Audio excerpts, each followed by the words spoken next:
अब सिंध में जय हिंद। सिंध में लहराएगा तिरंगा। पीओके के साथ साथ सिंध भी होगा हमारा। देख लो मुन्नीर, सोच लो सहबाज, यही है हिंद की आवाज।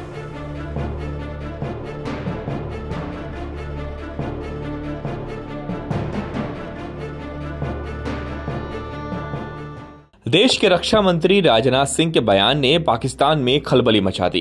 रक्षा मंत्री ने साफ शब्दों में कहा कि सिंध चाहे आज भारत का हिस्सा ना हो, लेकिन सभ्यता के स्तर पर वो हमेशा भारत से जुड़ा रहा है और भविष्य में वो फिर से भारत में शामिल हो सकता है। रक्षा मंत्री के इस बयान ने एक राजनीतिक बहस छेड़ दी है।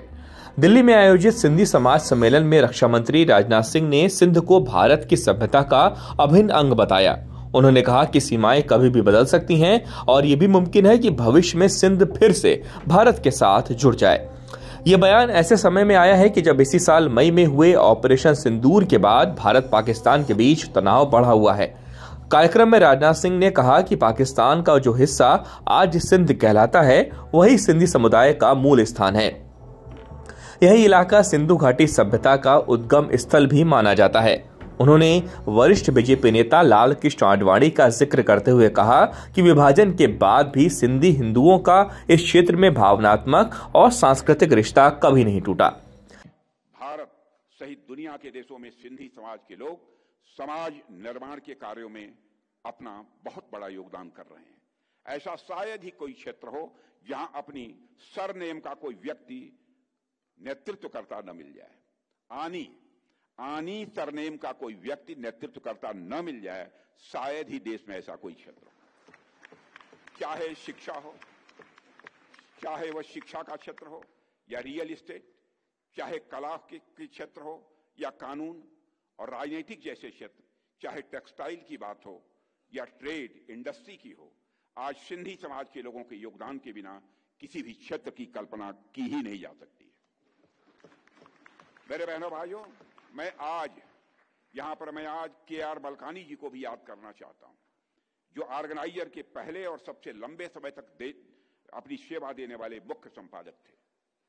बलकानी जी ने भारत में फ्रीडम ऑफ स्पीच के लिए बहुत बड़ा संघर्ष किया है। जब पंडित जवाहरलाल नेहरू ने first amendment act locker freedom of speech को कुचला, तब बलकानी जी ने इसका मुखरता से विरोध किया था। वह बलकानी जी भी सिंधी थे और बाद में जब इंदिरा जी ने आपातकाल घोषित किया था, तब बलकानी जी गिरफ्तार होने वाले पहले व्यक्ति भी माने जाते हैं। वह वही सिंधी थे। महान स्वतंत्रता सेनानी आचार्य जे.बी. कृपलानी जी भी सिंधी समाज से आते थे। जे.बी. कृपलानी जी भी सिंधी महासमाज से आते थे। उन्होंने भी फर्स्ट अमेंडमेंट एक्ट का जमकर विरोध किया था। राजनाथ सिंह ने तुष्टीकरण की राजनीति करने वाली पुरानी सरकारों पर भी निशाना साधा। उन्होंने कहा कि जिन लोगों को मदद मिलनी चाहिए थी, उन्हें वर्षों तक नजरअंदाज किया गया, लेकिन प्रधानमंत्री नरेंद्र मोदी ने सिंधी और अन्य उत्पीड़ित समुदायों के दर्द को समझा और इसी सोच के साथ CAA लागू किया गया। उन्होंने ये भी साफ किया कि CAA केवल उन लोगों के लिए है जो 31 दिसंबर 2014 से पहले पाकिस्तान, बांग्लादेश और अफगानिस्तान से धार्मिक उत्पीड़न के कारण भारत आए थे। भारत 2014 में दुनिया के देशों में 11वें स्थान पर खड़ा था। आज हमारा भारत जंप लेकर इकोनॉमी की साइज के मामले में दुनिया के देशों में चौथे स्थान पर आकर खड़ा हो गया है। अंतरराष्ट्रीय मानी जानी फाइनेंशियल फर्म्स मॉर्गन स्टैनले ने कहा है कि भारत जितनी तेजी से प्रगति कर रहा है, वह दिन दूर नहीं है, साल डेढ़ साल के अंदर ही भारत इकोनॉमी यानी अर्थव्यवस्था की साइज के मामले में दुनिया के देशों में टॉप 3 देशों में आकर खड़ा हो जाएगा। मेरे बहनों भाइयों, हमारे प्रधानमंत्री ने स्वदेशी का आह्वान किया है। मुझे पूरा विश्वास है कि हमारा सिंधी समाज स्वदेशी अपनाने के संकल्प में अपना और अधिक योगदान देगा और विकसित भारत बनाने के संकल्प में वह पूरी तरह से भागीदार बनेगा। मैं आप सभी से आह्वान करता हूं, विकास भी और विकास के साथ साथ विरासत भी के मंत्र को अपनाकर भारत के आर्थिक और सांस्कृतिक उदय में आप अपना अधिक से अधिक योगदान दें। और इसके लिए यह भी आवश्यक है कि हमारी नई पीढ़ी को सिंधी भाषा, संस्कृति, यह सब और मूल्यों से आप उन्हें जोड़ें, नई पीढ़ी को इन सब सारे सिंधी भाषा, संस्कृति और मूल्यों से अलग न होने पाए, यह कोई चिंता किसी को करनी है तो आपको करनी है, ताकि वह अपने गौरवशाली इतिहास से जुड़े रहें, अपने गौरवशाली इतिहास को वह जान सकें, ताकि वो उनके अंदर किसी भी प्रकार की एक इंफीरियरिटी कॉम्प्लेक्स या हीन भावना न पैदा होने पाए और पूरी ऊर्जा के साथ वह देश के निर्माण में अपना योगदान कर सकें।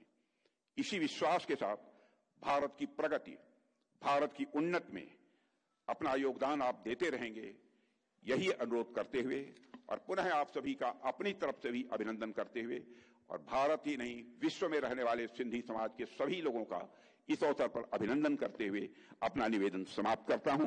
आप सब। वहीं राजनाथ सिंह के इस बयान पर पाकिस्तान तिलमिला गया। पाकिस्तान ने राजनाथ सिंह के इस बयान को हिंदुत्व की सोच से जोड़ दिया। पाकिस्तान के विदेश मंत्रालय ने कहा कि ऐसे बयान क्षेत्र की शांति को खतरे में डालते हैं। ये वही पाकिस्तान है जहां आर्मी चीफ भारत पर परमाणु हमले की बात करता है और ये वही पाकिस्तान है जिसने पहलगाम में आतंकी हमला कराया था और तमाम आतंकी संगठनों को भारत के खिलाफ इस्तेमाल करता है। और अब यही पाकिस्तान भारत के रक्षा मंत्री के बयान से भीतर तक थर्रा उठा। पाकिस्तान ने नया रंग अलापा और जवाब में भारत के उत्तर पूर्व का मुद्दा उठाया और जम्मू कश्मीर का मुद्दा दोहराने लगा। कुल मिलाकर राजनाथ सिंह के बयान के बाद पाकिस्तान की तरफ से बयानबाजी का नया दौर शुरू हो गया।